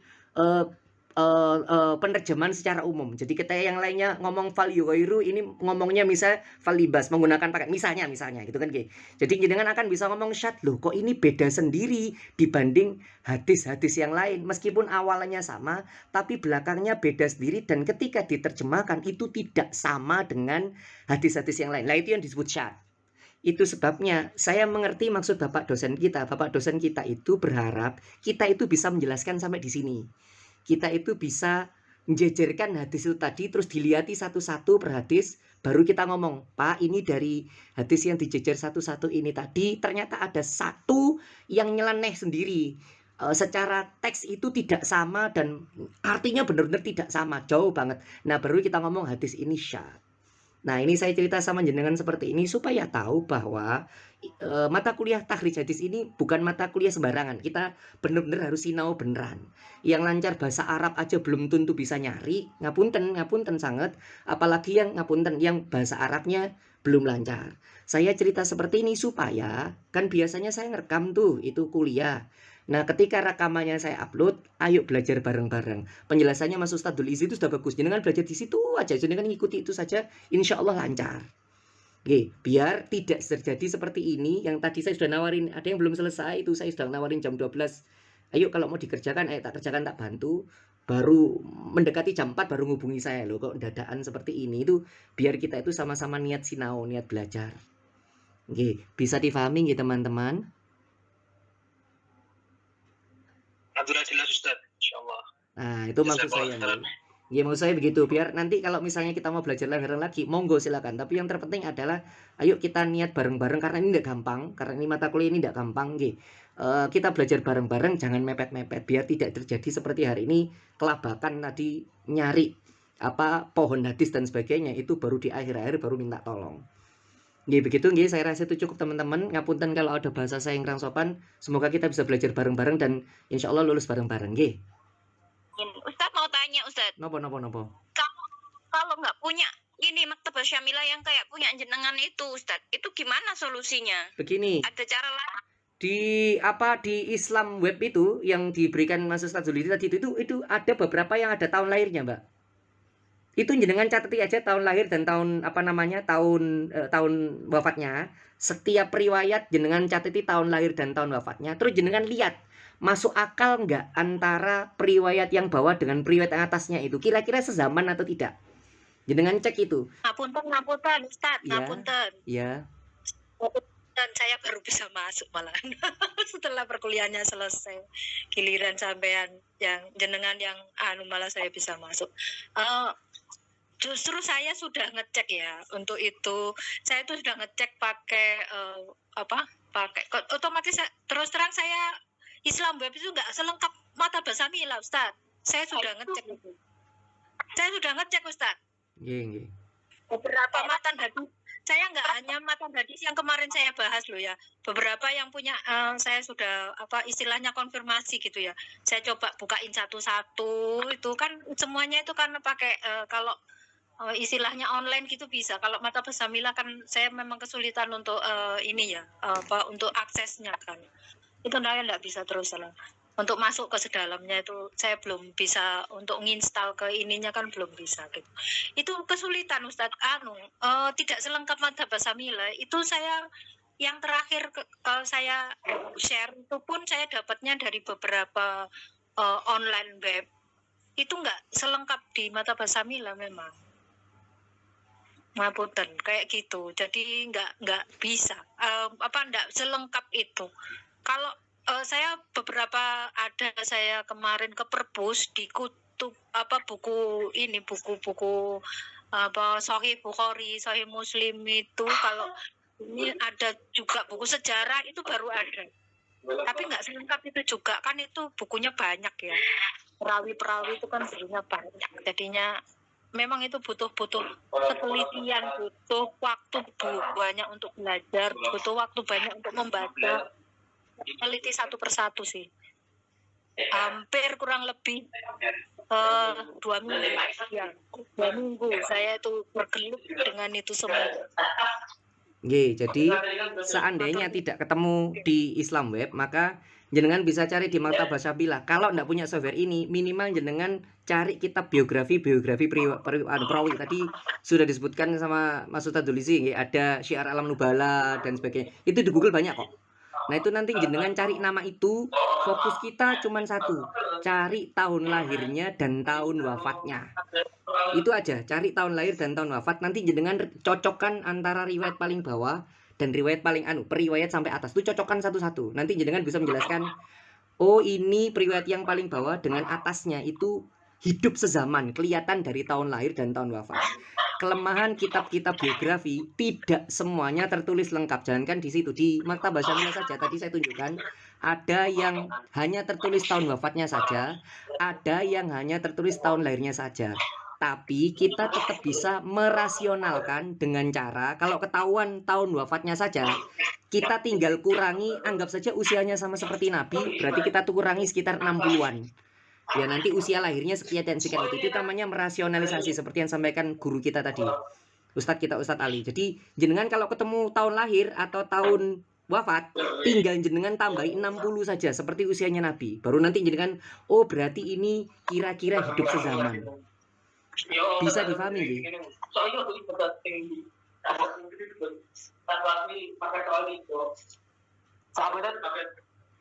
Bisa difahami nggih? Amplopnya 3. Belajar Oh, dicampur toh?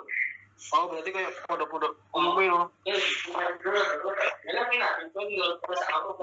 Teman-teman, halo. Halo teman-teman, terdengar kah?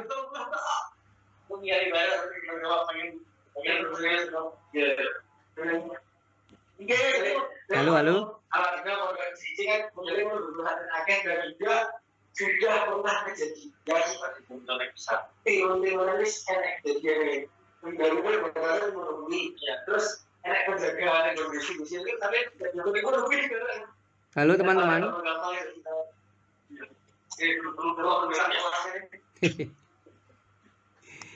Dan juga aku ratau dulu kene turun-turunannya.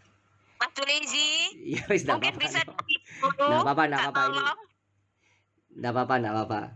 Kadang kan kita belajar niru-niru. Enggak apa-apa. Kita lanjutkan di di WA saja nggih. Biar kita sholat maghrib dulu nggih. ya Ustaz. Nggih, kita lanjutkan habis ini nggih. Kita sholat maghrib dulu aja nggih. Nanti kita lanjutkan di WA nggih. Siap. Nggih, matur nuwun. Assalamualaikum semuanya. Waalaikumsalam warahmatullahi wabarakatuh. Makasih Ustaz.